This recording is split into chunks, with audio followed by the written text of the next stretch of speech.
Good evening, everyone. Welcome back to R2Kast number 10 with Meinir Howells today, who I'll just introduce you to.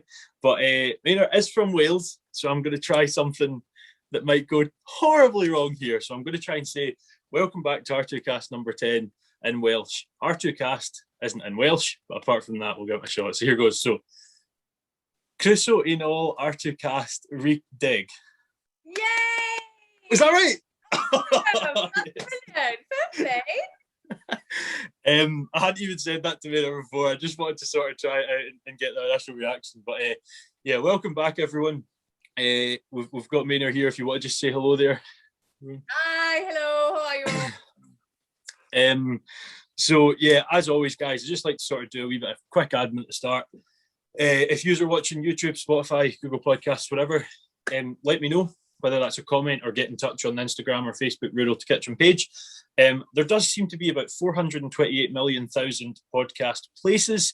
So if you get yours from anywhere else, I can sort of update that and try and add it onto there. So yeah, if there's any questions regarding the podcast from that perspective, just get in touch. Follow the podcast, whether that's by subscribing on YouTube or following the sort of Spotify, and then come and check us out on Rural to Kitchen on Facebook and Instagram, where the sort of daily posting happens about sort of sustainable agriculture, how farms work, what goes on, and obviously as the year goes on, different things happening. So coming into summer, you'll be seeing silage production and shearing and stuff like that. I might even shear one sheep for your viewing laughter. But yeah, all that should be good fun. But we'll get into the sort of good stuff today, which is someone from the telly on the big screen, Meinir Howells, who is from Wales. But we'll just let you introduce yourself, Meinir, and what your sort of background is. Tell us a bit about yourself. Well, I'm a part-time TV presenter at the moment. I was full-time, but then got married and things changed. So I'm a farmer as well. We've got about 450 acres here. We've got beef, sheep, and mostly pedigree then. About 97% of what we produce will go on for breeding instead of for meat. And yeah, it's just farming and a bit of work as well. That's all my life is at the moment. And children, of course. Yeah, we've got 2 young children, David and Sioned, and they love being out on the farm with us. At the moment, they seem like future farmers, but obviously it's too early to say, but they just are committed at the moment. All hours, lambing time, they were up in the middle of the night, early in the morning. They just love it. They love the life. They're crazy at the moment for farming, but I'm sure it will change as they get older. Is that the polite way of saying free labour? Yeah, I'm sure.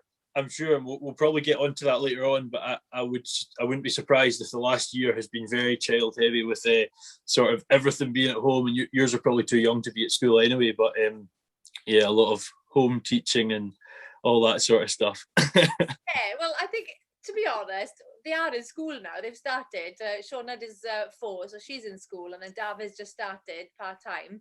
And when they were home, life was easier because I didn't have to watch the clock. I didn't have to wash school uniform or anything. So if something, it was kind of simpler when they were just home with you all the time, because they love it. It does slow you down a bit when they're with you, but they also put a smile on your face. If you lose a lamb or lose a calf or something, you look back at them and they just say, "Mom, is the calf dead?" "Yes." "Oh, okay." There's a simple way of looking at it. Just makes you feel, yeah, there are more important things in life than worrying over a dead calf or a dead lamb or something that's gone wrong outside. As long as what's inside the house is okay, then we shouldn't have to worry and get down about it. No, absolutely, and that's really where sort of life's riches is, isn't it? But yeah, I mean, and that's sort of being brought up on a farm. I mean, I had that experience, and maybe at the time I thought, oh, I just want to be in a town or whatever. I want to go to cinema, but looking back, the benefits of it are huge. And I think really looking at this homeschooling thing and whatnot, a lot of sort of kids that were maybe in rural areas probably benefited from it in some ways. Maybe the parents are thinking, no hair left and whatnot, but for them, there's a lot good to it. But I was doing some research there, Meinir, just before this, and I had to ask if this was true. Did you and your partner meet a pre-wedding sheep auction? Yeah. Well, yeah, basically, we knew each other kind of through YFC maybe and different things. But where we actually initially first spoke to each other was at the NSA sheep sale in Balwin. Right. And it was just, he was selling sheep, I was selling sheep, and we kind of, our paths met. And yeah, it was, I think that's where it kind of, first moment, I suppose. But there were many years gone then since when we didn't actually speak much, and then Yeah. we were always, every year you'd see each other in the show and the sale, and then yeah, it all came together in the end. Well, it seems that way. So you've mentioned that, you know, both of you have sort of farmers been in your life for a while. Were you brought up on a farm? You know, were you not born on a farm, but you know what I mean? Yeah. That's all I wanted to do since I can remember, was farm. I remember my school teacher, the primary one, asking me, now, Meinir, what are you going to do with your life? I think she'd actually given up on me. But my answer every time would be farm. That's all I wanted to do. And it was crazy, actually. The memories I have of being young was sitting on the windowsill. Years ago, you had like old cow sheds where we used to tie the cows. I don't know if you remember this, like chain them basically, isn't it? Like that's how they used to do it the old ways. And my mother then would used to put the calves to suck every day, twice a day, and then remove them from them and put them back together twice a day in the winter because of not much room and things about. So I remember sitting on the windowsill and telling Mum, right, Mum, that's the calf going to that cow, and that's the calf going to that cow. And obviously, the interest of farming was there since being very young. And my mother used to like drive the tractor during hay times, and me and my brother would be strapped in then in the seat by her. I think because she was so involved on the farm, we didn't have much choice, to be honest. Yeah. And because she used to take us everywhere with her, it was a natural thing then to think that that's how we would do, you know, that's how we'd be in the future. And I just loved the life of seeing young lambs being born and calves being born, and then hay time, jumping on bales and chucking bales about, rolling them when you were young, obviously, and just causing more havoc than being of help. But just loved that kind of life. And I think that's what I wanted for my children as well. And Gary and I, my husband, that's the way we're bringing up our children. Wherever we go, they go. And it's been difficult over the last year with COVID, because when we go to the livestock marts to sell our stock, they haven't been able to come. Like when the restrictions did ease a bit and we were allowed to go back to the markets, the children weren't. And they've really missed that. And it's been the first kind of couple of months, I think it did affect them because their social skills were lacking. Like at the start of, like, since they were born, they've been really good interacting with older people because that's what they see at shows and marts and things. But I think the first 3 months where they weren't allowed to go to any marts, it did affect their social skills, and they went really shy. They're back now to normal, but yeah, it has had an effect on them, and it's been a shame really, because that's a part and parcel of farming, is that you get the good days, like going to the markets and seeing people and the excitement of going there, or shows, and then the hard work at home as well. You've got to have that balance, haven't you? Yeah, absolutely. And I think, you know, those shows and markets are sort of the where quite a lot of folk would take a holiday. It's that meeting up. I mean, the memories of going for beef olives at our local market, for some reason in my head, is huge. And it's true. I'm just sitting imagining a wee 4-year-old girl with a checkbook, making sure mum's got it all right. You're sitting there when you're younger. But we'll actually get on to later on talking about sort of the impact of COVID and the impact on markets, and, you know, which has been in some ways positive, but we'll get into sort of all that and maybe the social impacts as well. But you've mentioned that your sort of enterprise is sort of mainly based in pedigree stock. Could you just tell us a bit about that, what sort of breeds you're running, and what the sort of story is there? Well, my husband's always had Texel sheep, so good man. I like your husband. The T-Cam flock, and we've always had a few Texels at home with us, but nothing like what my husband's got. So yeah, we've increased them slightly, so we've got roughly about 450 pedigree Texel ewes then, and we'll turn them to a Texel mostly. and we cross then some with Baltics, and we've got some Suffolks, pure Suffolks, we've got some pure Charolais, Blueface, and what we've done with the Charolais and the Suffolks is put a Baltics on them to have those crossbred rams as well. So we try and keep about 200 ram lambs on every year, and they then will be sold as yearlings for Right. so that's the main kind of way we're going with the flock. So we don't creep our lambs, because we believe then they get reared naturally, and then we give them food, we push them more then when they're yearlings, so they're ready to take that food. We've done a bit this year. We've just started this year actually creeping them a bit, because we had last year we had a bit of a problem because it went dry and we didn't have any grass whatsoever. Right. The lambs weren't eating any creep with us, so we had a bit of a problem last year, because obviously it was a struggle to get food for them. But this year then we've just started now giving them a little bit of creep, just try and get them started a bit earlier than usual.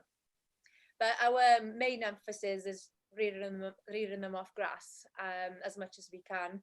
And we think that's the way then they tend to last longer for people. And we've got a lot of returning customers who come back every year then to buy our tips, which is lovely to see, because when you sell something, you always like to have good reports from people saying that how they've gone on and developed for them then.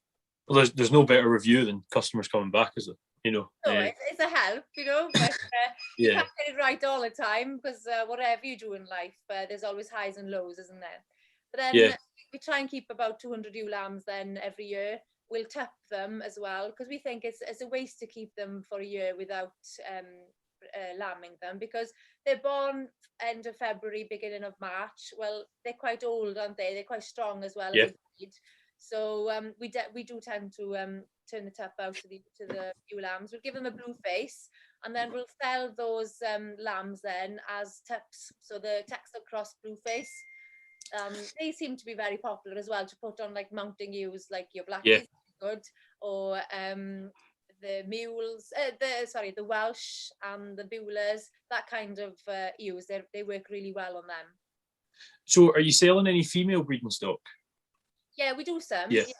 Like we'll sell the ewe lambs then, the Texel Cross blue face. We'll sell some of them. They're quite popular as ewe lambs. Okay. I like them because they're strong ewes and very, very sharp as well. You know, you got the bit of conformation and the sharpness as well in the heads, which people like. We'll sell a few Texels, but not many, because we need so many replacements really to keep the flock going. We tend to keep most of it. We'll cull hard. We don't keep any ones we don't like, and that's our theory throughout really. If a ewe loses a quarter or doesn't perform, she will go. We can't keep them because we're into breeding and we sell breeding tips. We don't want to give these bad traits on to other people, so we will cull pretty hard. Yeah. And it is, what's the cull policy you mentioned about any quarters going? Is there anything else that's strictly gone? Yeah, if they prolapse bad, we'll earmark them or tag them. And at lambing, lambing is the time when we kind of decide which ones go for culling or not. Or if a ewe comes back in and she can't rear twins or something really bad, then we will cull them. And that's why then we need those replacements as ewe lambs as much as we can every year then. So what age are you normally weaning lambs at? When are they normally coming off their mothers? We're a bit slow with that. Okay. I think that's something we need to look at personally. We leave them until basically grass starts to grow and that we have enough food for them. Maybe that's one thing we need to do is wean them sooner, because the ewes then they're not quite so fit when we wean them. And I think that does have an effect then on the amount of twins and triplets we get, the scanning percentage, because it all kind of falls into place, doesn't it? Yeah, and I guess the longer you're waiting to wean, the sort of bigger a fight it is to get them back in condition for tupping. But there's pros and cons to either side, really. Yeah. Are you guys using Ebvs for your rams that you're selling, or? We don't, but it's something I think that's been happening naturally over the years, and I'm not 100% sure of the name now of the ewe, but one of the top performing Texel ram in the country, one of the top, is out of a TCAM ewe. Okay. So it's just happened because we don't actually record any EBVs or anything, but one of our ewes has performed really well. Well, her tup has, then, put it like that. Yeah. But it's something that's because we cull him pretty tough.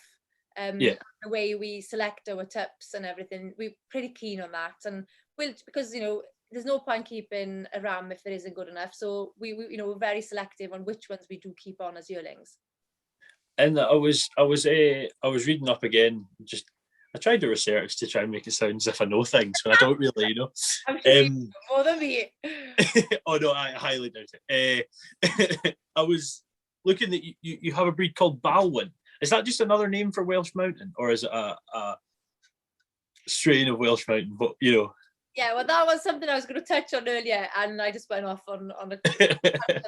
But yeah, to go back to when we got married, it was love me, love my sheep, because he had his Texels and I had my Balwins since I was 2. Okay. So whatever, you know, well, luckily he had a few Balwins anyway from when he was very young. So that was something. He did have some Balwins already, and I think it's a Welsh breed with very strict markings. You got the white blaze, and that's where the name comes from. So the blaze is the Bal, and then Wen is white. So Balwen, the white blaze. And also with the Balwen, you need 4 white socks and half a white tail, and they're pretty strict on the markings. And this is a Welsh breed from the Tywi Valley in South Wales, and it nearly went extinct in 1946, I think it was, when we had the bad snow, and there was only 1 ram left in the country. So they had to work really hard to keep the breed going and to ensure, you know, the bloodlines weren't getting too close. So they bred from different other breeds and got them back together then, and yeah. So it's a rare breed, rare Welsh breed, and they're such a pretty sheep and very popular with youngsters. If you got children now like ours, they love it. They can take them to the show easily because they're small, they're not big. Like the Texels, they're so stubborn and big. It's difficult for young children to take one of them to the show. But these Balwins, they're ideal. They just trot along with, and you know, got to put a collar on them. They trot along, follow you like pet lambs, basically. They're brilliant, and they're very hardy as well. So you don't have to do much like foot trimming or anything like that with them. They lamb easily on their own. So they're quite popular with smallholders as well. So yeah. I'm just looking at them there. I mean, the socks are quite cute. A lot of work about it. You've got to take them to the show because you've got to get those socks white, which is a nightmare. Sitting there with a fairy liquid and a scrubbing brush. You got it. You can't beat it, can you? No, I mean, there's all these fancy shampoos, but fairy is what we go for anyway. You use it on the Texels as well. Yeah, it's brilliant for the Texels, actually. I mean, you mentioned Texels there are hard for youngsters to take about. It's hard for us adults to shift them, you know. Yeah, exactly. They take you for a ride.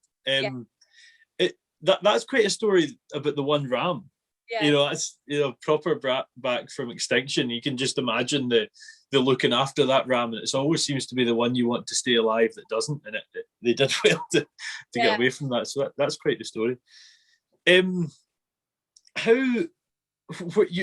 So you're selling all this breeding stock, and where's your sort of main markets? Is it all in Wales, or are you going elsewhere, or? Yeah, well, with the Texels, we were selling at the NSA, the Wales NSA sheep event and sheep sale. But last year, because of COVID, we did have a bit of a problem on our hands because the NSA was cancelled, and me and my husband, we spent days and days racking our brains what we were going to do, because we had about 160, 170 heads to sell, and we'd have sold about 100 of them at the NSA. So we just didn't know what to do, because if a lot of markets then, if you took them to like a particular market, they'd have a limit of 20 rams that you could take.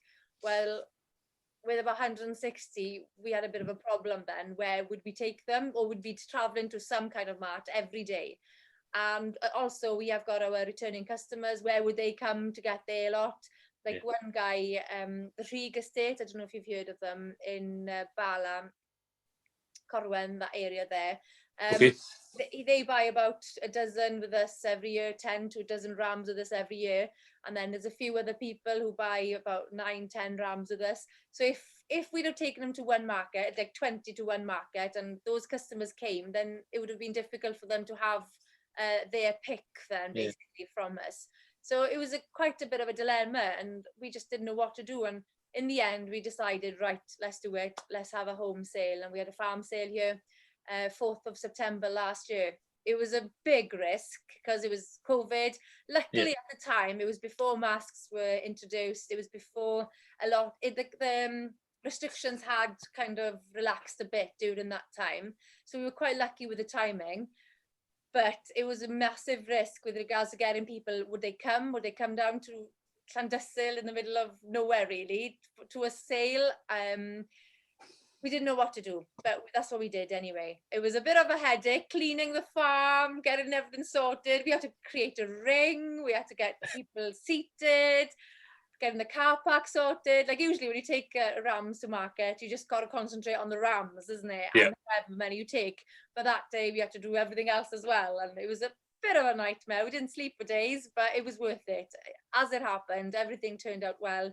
We had good support, and the people who did turn up were people who wanted to buy. We didn't have any people come in who didn't, which was great because of the situation with COVID. And yeah, it went well, and we had the best sale we ever had. So all right, brilliant. Yeah, good. Well, I mean, it's quite funny you say that. I mean, one of the families back home sells a few breeding rams here and there, and they one year just decided to do a wee showcase in their shed, and we've had a yearly stock judging ever since, and it's actually been excellent. And do you think yourself and Gary will maybe do some more, or is that just a get out of COVID and Yeah. Do you know, it was a great opportunity to clean the farm because during the year it's like a bomb site, and you do try and keep on top of it, but you never do you? But having like a deadline like that was great. Like you said, with the annual stock judging, it must be brilliant to have that aim to aim for. Yeah. So that was good. We painted some doors we'd never painted before. We actually done jobs that we thought, oh yeah, we'll do them. We never get around to doing them. So it's a tough one. We are debating about doing one more this year, just to give it a fair trial. So we'll thinking of doing 2. So yeah, we are strongly saying that we will do one this year. Maybe a little bit later, because it was the 4th of September last year. I think it'll be more maybe around the 12th of September, something on that lines. But yeah, we need to discuss it right.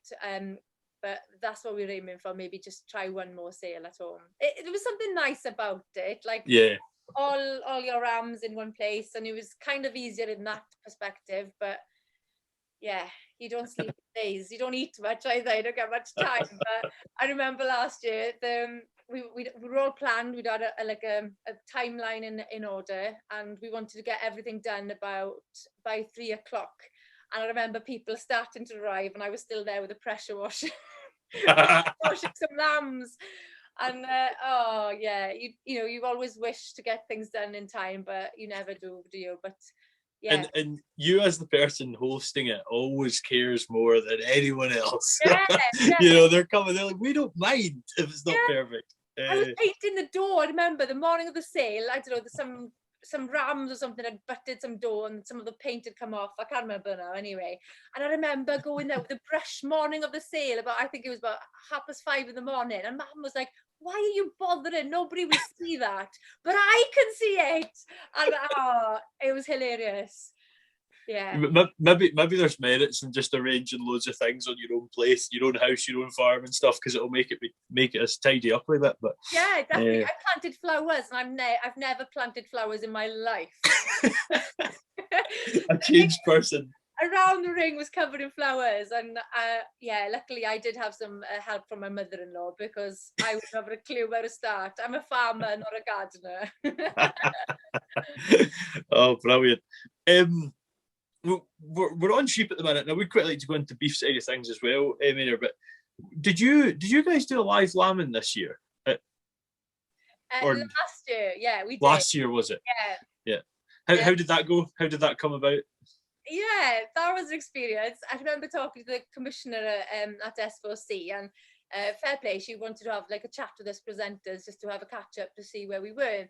And it was in January, mid-January to us, and she was just racking my brain. Oh, so what have you got on now then? And what's coming up? And we were actually, my husband was scanning sheep at the time, so we were trying to get the sheep shed ready and him scanning, so it was a bit of a nightmare at the time. And all right, so when are you lambing then? And we said, around the 23rd of February. We'd AI'd about 170 ewes then, and about 120 of them, were due to lamb around that time. Well, no, but 150 were due to lamb around the 19th of February. Right. And at the time, Ffermio, the program I worked for, was supposed to relaunch on the 23rd of January. And they wanted something different to just launch the program again. So, and I could see that something had really made her excited. And I wasn't sure what I'd said. But anyway, after about 10 minutes of asking about what would happen over lambing and this, that and the other, she goes, right then, how would you feel then if you'd be lambing from the 19th on and really busy around the 23rd? How would you feel if we had a live lambing program at Chardon? I didn't know what to say, and I thought, how am I going to tell my husband? But I went home and I told Gary, and he just said, what? Are you off your head? But he actually came round to the idea, which was surprising. And we asked, how many people would be here? And he said, about 25 people. And we thought, right, okay. And one could hold a bottle to feed a lamb, another one could put some straw into some small pens or something for us. It could be handy. So we just, okay, fine, we'll do it. We thought, bugger it. It's an opportunity to do something new. But more than that, just to showcase and tell people who don't understand about how things work on a farm, maybe just show them a little bit about what's happening, and also the hard work farmers put into producing what they produce. People think that farmers get a lot of money from the government and then they just enjoy it on big tractors and what have you. But I think it is important to show people the hours, the commitment, and all the hard work that does go into produce the meat on the plate. So we thought, why not? Let's give it a go. So we did. And I think it was a week before all the ewes came in, about 2 weeks before, and a week before then people started arriving to film some pieces with us beforehand. So we only had about a month's warning, which wasn't much, let me tell you. Gary was busy scanning, and we had to clean the shed and get some things in order and clear up a bit. And so a week before, people started coming, started filming with us, and we had a kind of a committee meeting, and people they added up how many people would be here. How many people do you think actually were here for that filming? Well, I mean, you've said 25, and when you said that, I was thinking it's going to be like 70 or something, isn't it? Yeah, 70 people were here. Oh, really? Oh, no. We had a bit of a shock because another TV company came just to do a short piece with us to kind of advertise it as well. So between everybody, there was about 70 people here, and it was flat out with regards to people coming in and out. And we've only got a small house, and I'd opened the kitchen up for everybody to have a hot meal because it was really cold. Yeah. We had a friend of ours, a neighbour of ours, they do some catering, so they came and made like lunch and supper for everybody. So everybody came into the house to have food. It was like a mud bath by the end. But it was good. But the problem we had was, because there's so many people here, the ewes didn't lamb. So they were supposed to lamb on the 19th of February, and like slowly then, not slowly, for 4 days we would have been busy usually because of the guys, they come all together, but they just didn't lamb. And you could see the udders were full, and you could see that they were about to pop, but no way. I think we got to the 23rd, the day we were filming. The actual live program was going to go out, and I think we only had about a dozen lambs. Oh no! It was a nightmare. We didn't know what we were going to do, and well, there was at the start also you get the problems on you. And Yeah, obviously, yeah. Thinking, oh my gosh, this is going to go really bad, and we were really, really stressed and worried how things would turn out. And at 9:30, the program started. No, 9 o'clock. Sorry, the program started, and we could see there was one ewe about to lamb. She started to lamb. I was like, yes, there's one. So come on now, hurry up, get the lamb out. And so we went through the first half of the program, and right at the end of the first half, we went to pull the lamb. So we had twins live on the program. Like, yes, phew, they've had twins. And then by the end, then I think it was just before we went into part 4, we saw another ewe with starting with a water bag. We thought, right, okay, there's another one. So just up, I think it was about 4 minutes left of the program, and we went and pulled that lamb as well. So we actually did have some live lambs on the program, which was a bit of a fluke, I think, a bit of a bit of luck on our side. But then as soon as people cleared away, I think the last people went about 12 o'clock, midnight, and we checked the sheep, we went to bed. I got up at 2 o'clock, and I literally, that's all I did from 2 o'clock until 9 o'clock was pull lambs. It's typical, absolutely typical. They all popped, and we were kind of gutted, but luckily we did have enough lambs for the program, so it was okay. Yeah. But couldn't believe like how the ewes had reacted to all the comings and goings of everybody being there.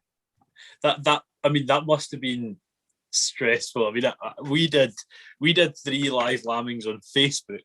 I mean, it was like, I think we had like 1,200 watching in total, and live there was maybe about 300. You're putting out to national TV, like that's intense. Yeah, the whole live lambing thing's brilliant, actually. A local guy near to me does one. I've been quite heavily involved in it over the last few years, and it really shows folk, as you say, how the meat's on the table and where that sort of transition from field to fork, or rural to kitchen, as cool people say, is sort of happening, I think they're invaluable. So no, good on you. Would you think that'll be happening anytime soon? Think I'll be doing it next year, or enough stress for once? We quite enjoyed it after, but we were just so worried because doing something like that, you committed to it, and you didn't want. Both of us didn't want to leave the program down, and yeah. There's expectations always, isn't there? Like when you're doing something live lambing, you expect to see some live lambing.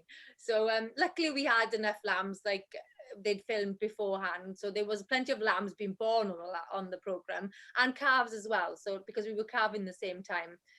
So they did have a bit of a variety, and but it is so important. Like we're so reliant as a program of farmers giving up of their time for us. They open their gates for us to go and film 365 days of the year, and when the weather is bad, or when it's snowing, or when it's tough, people do leave us to film on their farm. So we're so lucky, and we thought that we should be as happy to allow something like that onto our farm. And it was just important for us just to try and get those people who don't understand what is happening on farms, and just to show them what is happening and how much time and effort does get into producing a meat, and the standards we've got as well as farmers here in the UK. Our standards are the best in the world, and we need to get that message across. It's all about selling our story, and I think as farmers we don't tend to do it enough. Because we're so busy, lambing, calving, fertilizing, silage, shearing. It's an endless story, isn't it? There's always something. Yeah. There's never a downtime really on a farm. And we do maybe lose that, the connection with our customers, which is a bit of it's unfortunate, really. I think COVID has actually helped that, because more farmers have turned to social media over COVID, which has helped a lot. And I think the more we do it, the more respect hopefully we'll get as farmers. Yeah, hopefully, and I think S4C deserve a lot of credit. The Wales coverage of farming is brilliant. From like what yourselves are doing in Ffermio all the way to, and I know this is through Ffermio as well, at the Royal Welsh Show. That we don't have that in Scotland. There's the odd sort of thing here and there in Countryfile and that, but for the most part, I think what S4C is doing is brilliant. I mean, my dad is one of your biggest fans in the world. He really is. He was like, "Can you please get her on, please?" I'm like, "Yeah, I'll do it. I'll do it." You have to come down for a spin. What's that? You have to come down for a spin. Oh, I mean, I would love to, and he would love to sit in the passenger seat and get a drive down to yours. I mean, I think that would be great. Maybe that could be something we could arrange post-COVID. The farm sale, maybe. Yeah, exactly. Yeah, excellent. We had one Scottish man come down to our sale. Okay.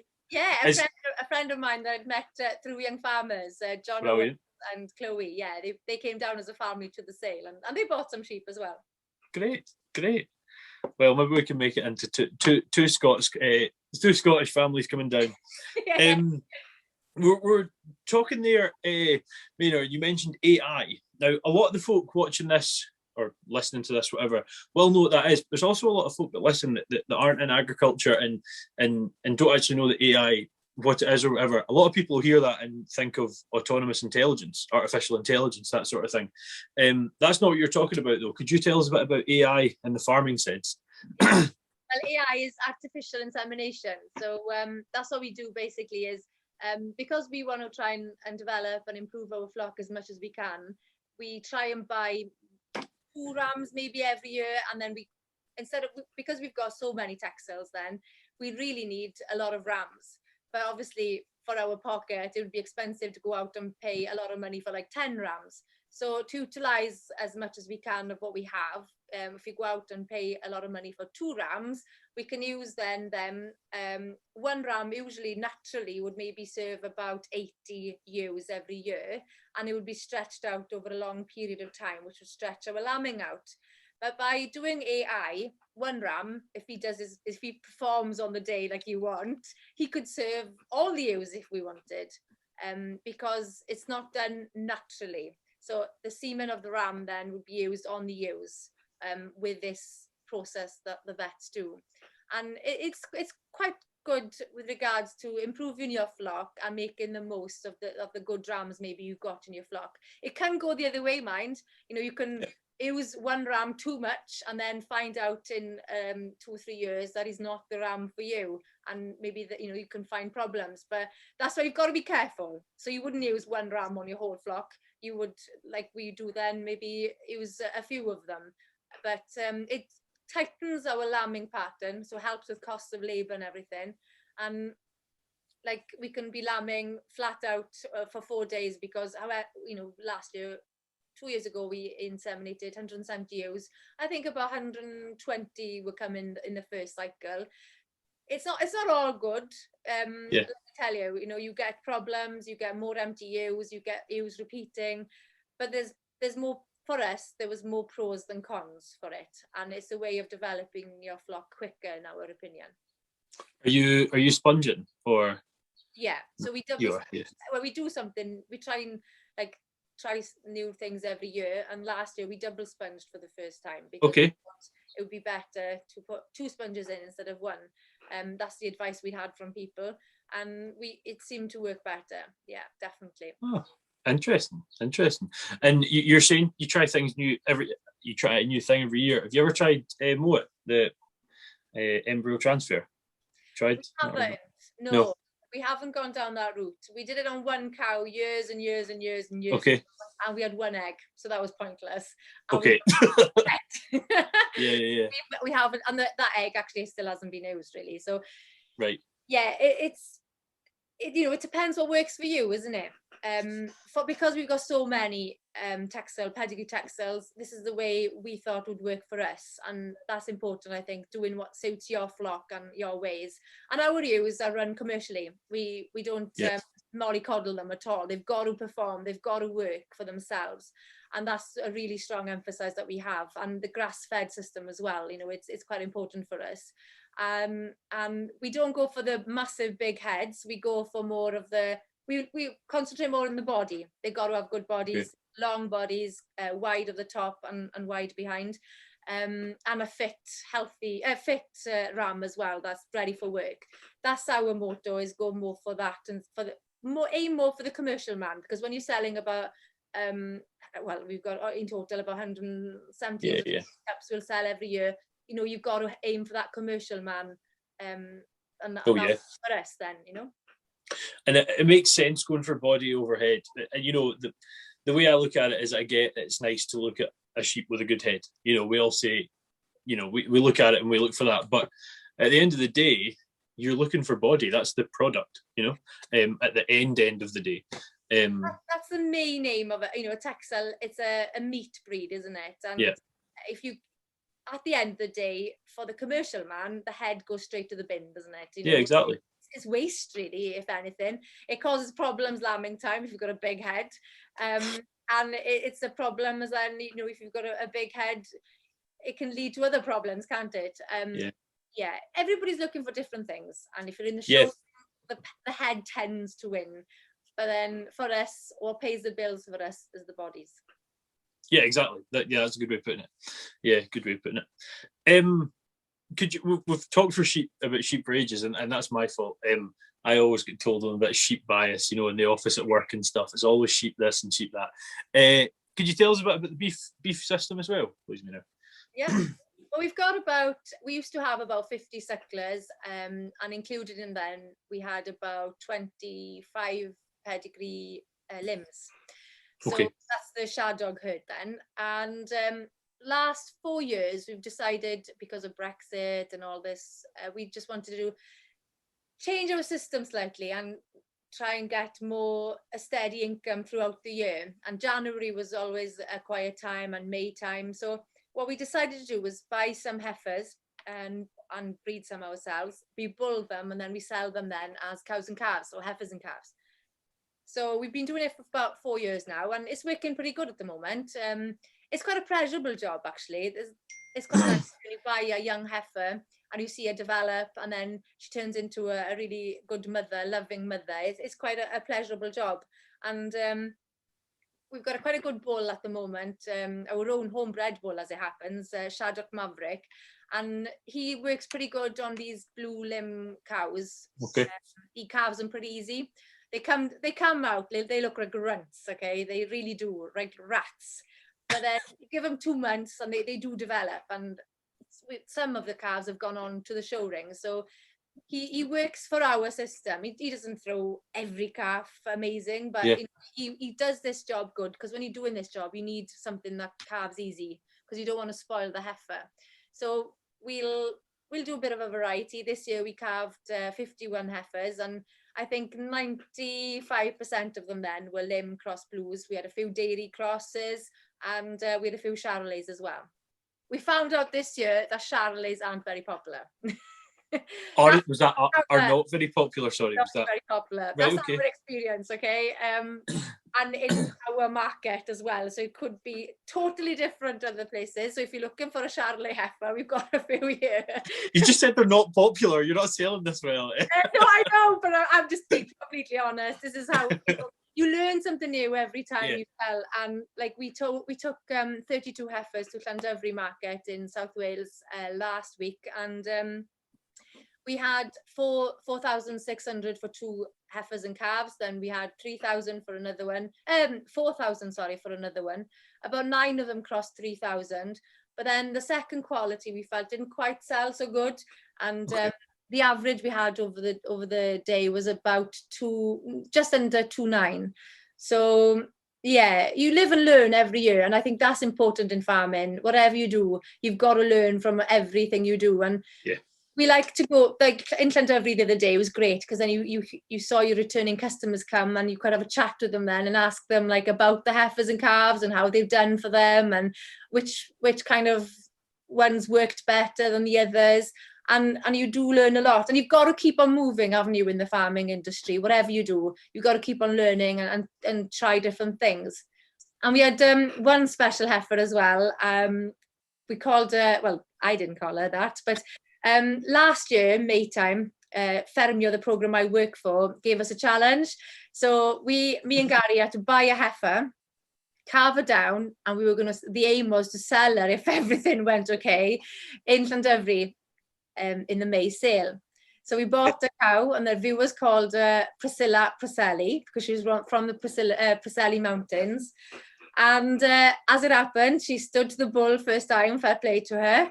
I remember the scanning day. It was like waiting for your own scan when we had our babies. And yeah, she was in calf. She'd held the first time, fair play to her. And she calved. We were so worried about calving her because she's a limb cross blue. She was quite shapy, and she didn't lose any weight. We try and like slim them down a bit before we calve them, and she wasn't losing any weight. We put her on a little bit of hay and straw by the end to try and slim her down, and she wasn't having it. And on the 20th of March, she started calving, and 3 o'clock in the morning, we put our hand in, and Gary said, "Oh, the legs are pretty small. I think we'll do it." So we went, pulled it, and it came really easy. Thank the Lord. And we filmed it on our phones because the program were following her journey all through the different steps. And yeah, so she calved fine, and then the kids called the calf chocolate because of everybody, what everybody wanted. And then we took her to Llyn Mat, and all the money then that we raised from her was going to charity, and the charity we chose was the air ambulance. Oh, so fair play, the auctioneers offered to sell her for free, and we reared her for free then. We didn't charge anything for rearing her. The company then, Telescope, who had bought her, was given that money back. So that was basically, she was sold for £10,000, and all that money was going to charity. And then Barclays Bank then offered additional £2,000 then to the pot. So £12,000 was raised for air ambulance because of Priscilla Preselli.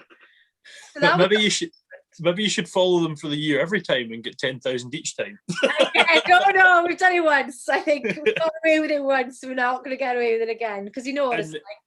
I just want to cover my back, because when my dad told me about you, I was to ask about Priscilla, and you've brought her up, and I just want to show you that I have got it written down on my notes.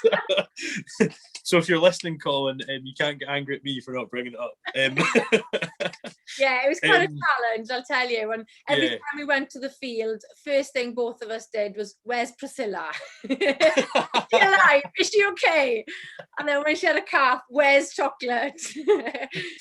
It's like in the morning, check Priscilla's had her dinner and all, our breakfast, but then come back and check the kids. Literally, yeah. Oh, brilliant. Somebody else's calf or cow, it's not the same, is it?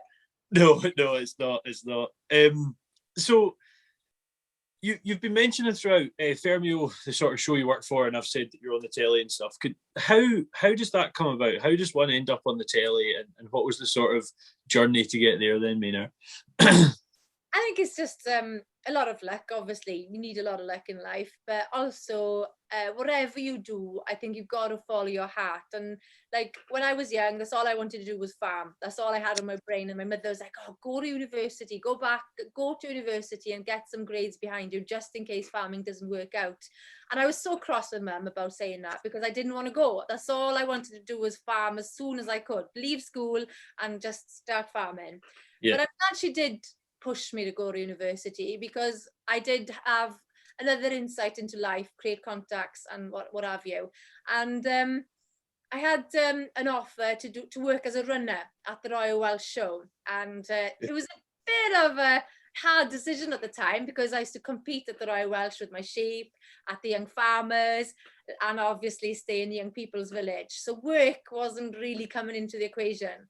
But then when you were in university, times are hard, and they were offering good money to work as a runner.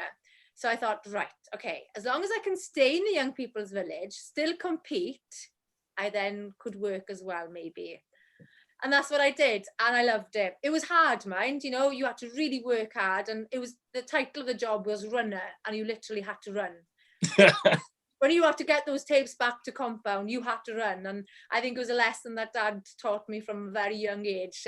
When he was saying, "Go and get the dosing gun," you had to run, you know. And it was the same kind of scenario. And I think that's what, you know, you get from an upbringing on the farm, is you know what hard work is. And like if a ewe is ill and you're starving or you're tired or whatever, the ewe comes first, doesn't it? And I think that's what you learn from a young age when you're farming. So yeah, I worked as a runner at the Royal Welsh for the company, and I loved it. Really, really loved it. Being part of the action in the middle of the rings with the sheep and with the cows, and just as well sharing the stories that were actually developing on the showground. And I loved sharing that with people, and it was great. And once I finished university, then the company I worked for, which was Telescope, offered me a job as a researcher. So I started as a researcher. And then I had a chance to direct a bit and produce a bit. And then the opportunity came up when one of the presenters was finishing for me to go for a screen test and try to be a presenter. And yeah, I loved it. It was basically kind of combining my love for farming with a job, which was great, really. It wasn't as if I was going to work every day, because you were going out on locations to farms and shows and things. And, it was a kind of interest. You'd love being there anyway, and you were getting paid for being there. So it was even a bonus. And having an opportunity to become a presenter was just like kind of a dream come true in a way, because I remember watching like TV programs when I was younger, like Cem Glad. I don't know, you remember Di Jones presenting? No. Glad. It's a Welsh rural program. And Okay. I loved watching it. Loved Ffermio, the program that I'm on, and just always thinking, oh, it would be nice to do something like that, but I didn't have the contacts, didn't know anybody. I never thought I'd ever be anywhere good enough to do something like that. But I think being part of Young Farmers, it certainly does teach you a lot of different life skills, doesn't it? Like standing up in front of people, doing public speaking. Like, I remember public speaking, somebody telling me, it's like cabbage, isn't it? We all hate it, but we know it's good for us.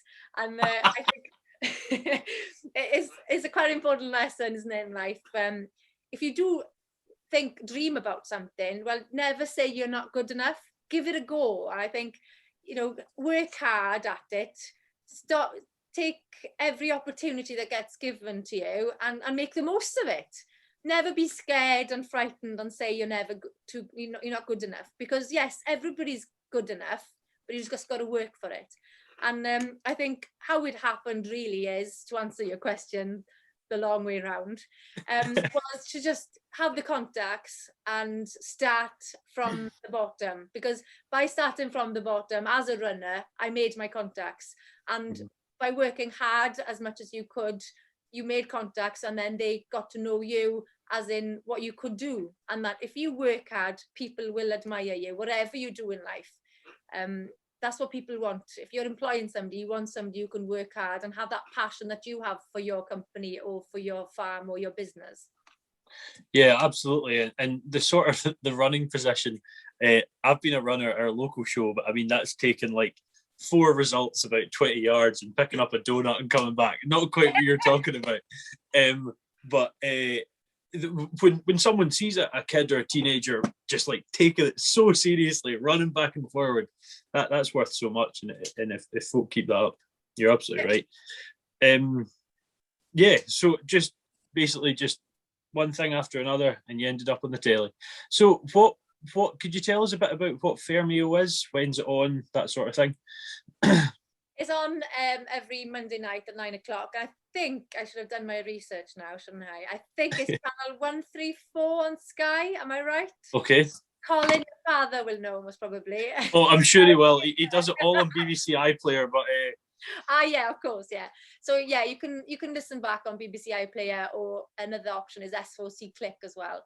So that's a good way of doing it. And yeah, I think we're lucky these days. Technology has helped a lot, doesn't it? And it has brought everybody closer as nations, which is fantastic. But as a program, what we try and do is try and bridge between the farmers and everybody else, because, well, bridge between town and countryside, really, to try and get people to understand what farmers are about, and the work and commitment farmers have, and the passion they have for what they do.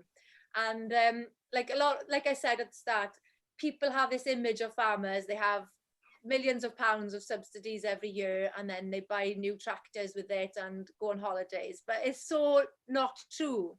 And we try then over the year, try and portray the different scenarios and what people do. Like most farmers like us, if we get money, we spend it within 20-mile radius of the farm.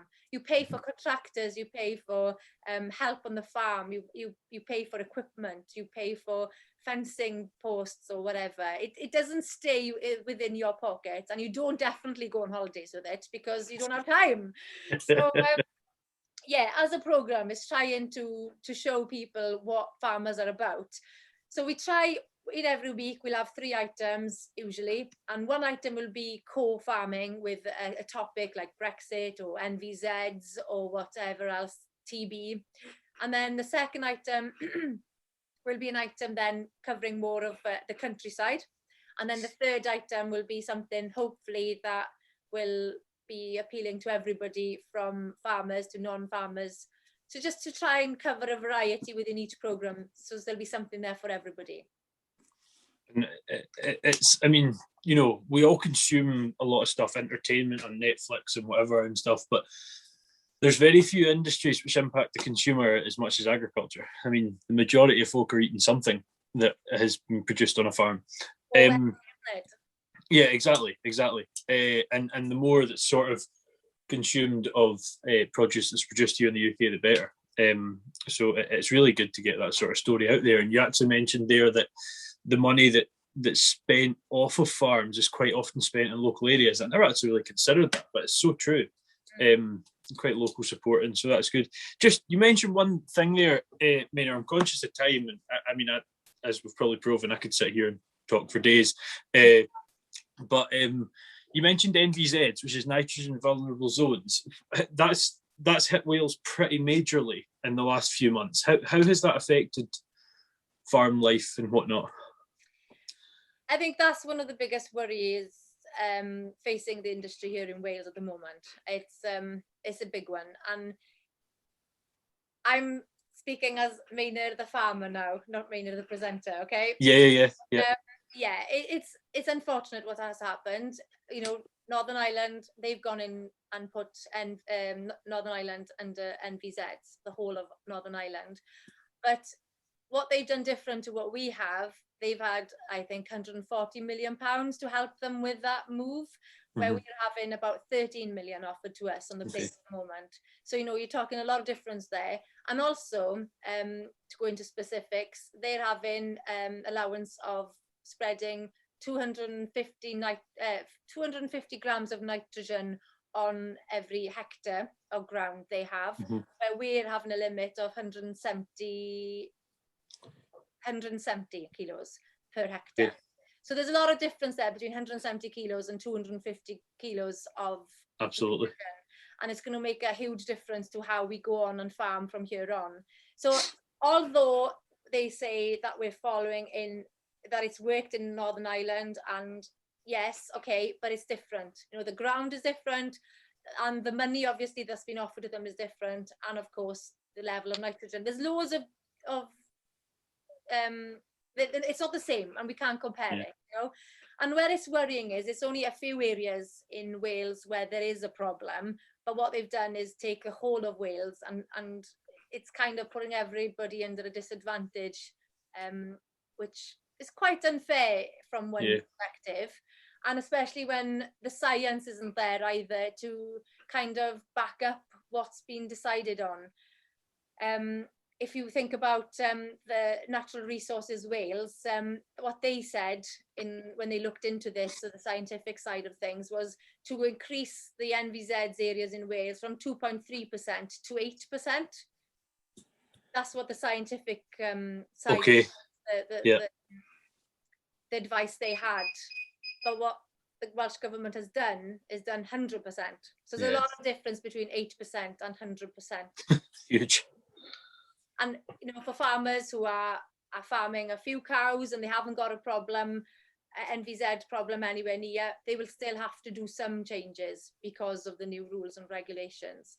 So it's quite difficult, really. And, you know, we'll be farming at a disadvantage then to areas who don't have NVZs. And, there's a lot of pros and cons to everything, whatever you will decide on.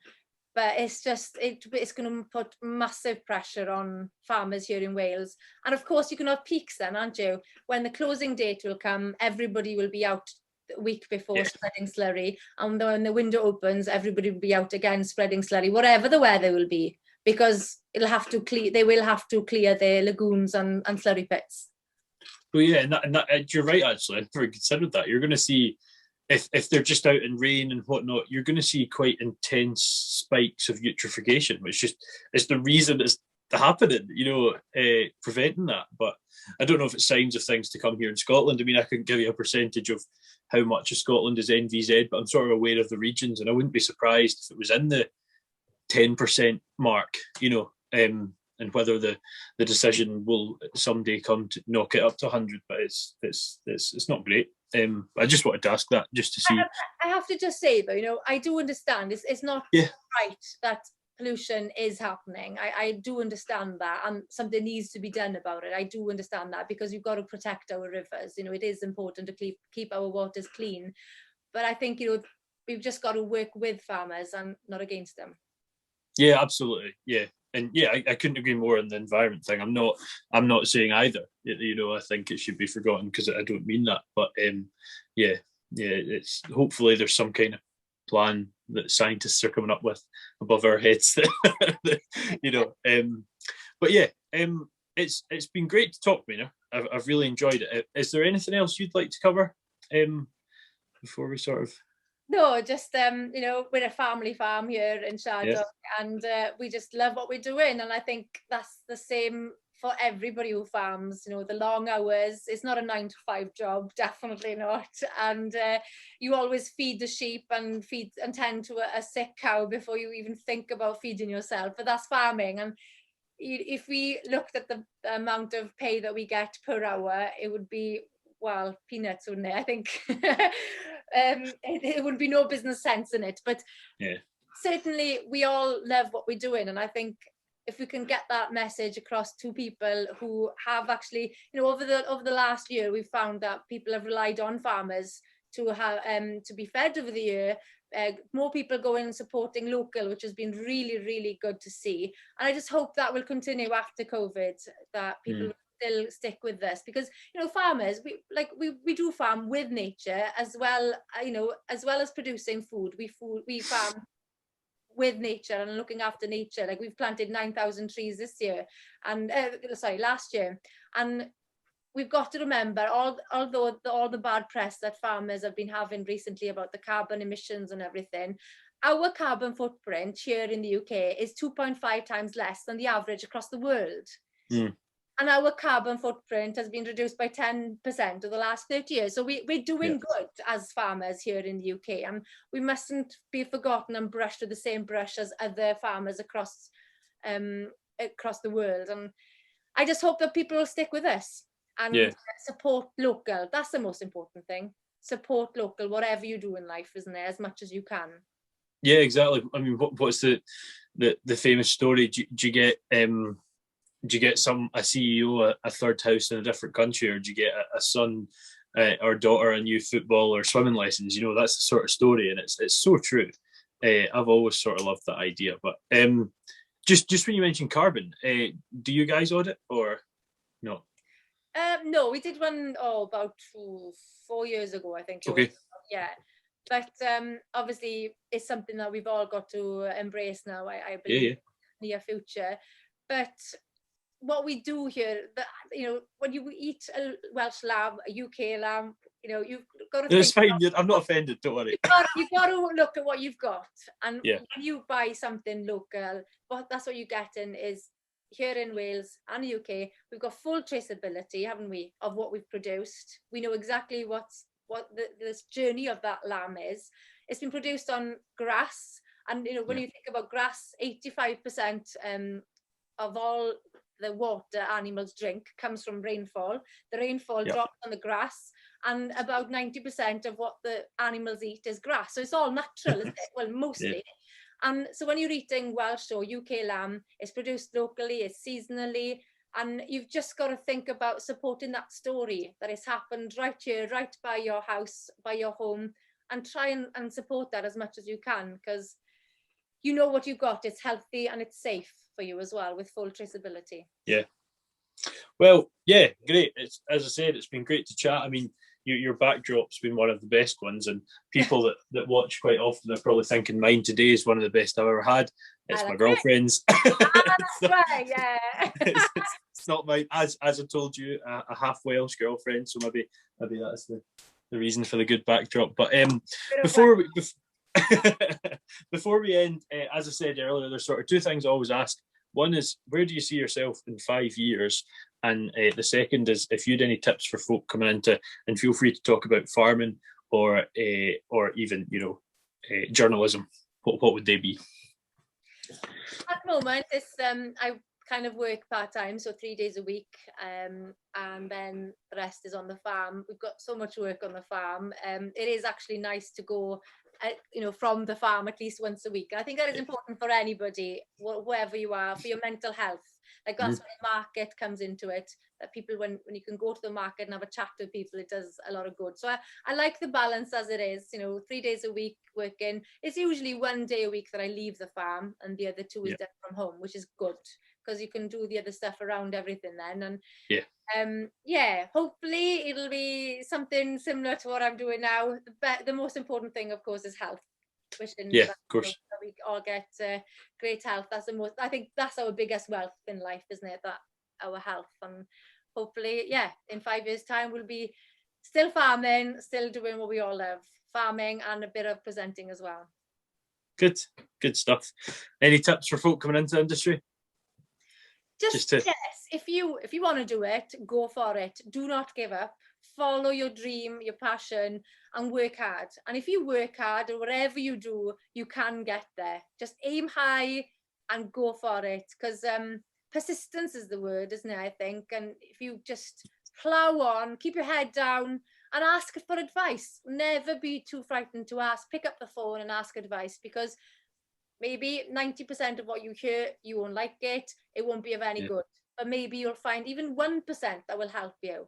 Like when I go from farm to farm on filming, it's great. You pick up good bits, bad bits, and I learn something new everywhere I go. And it's so important. Keep on talking to people. That's good for your mental health and for your business. So work hard and enjoy what you do. I think that's a great balance in life. Brilliant. Well, thank you very much for coming on, Meinir. It's good. I hope you enjoyed being here. Yes. Hope you had a good time. And to those listening, I hope you enjoyed hearing Meinir's story.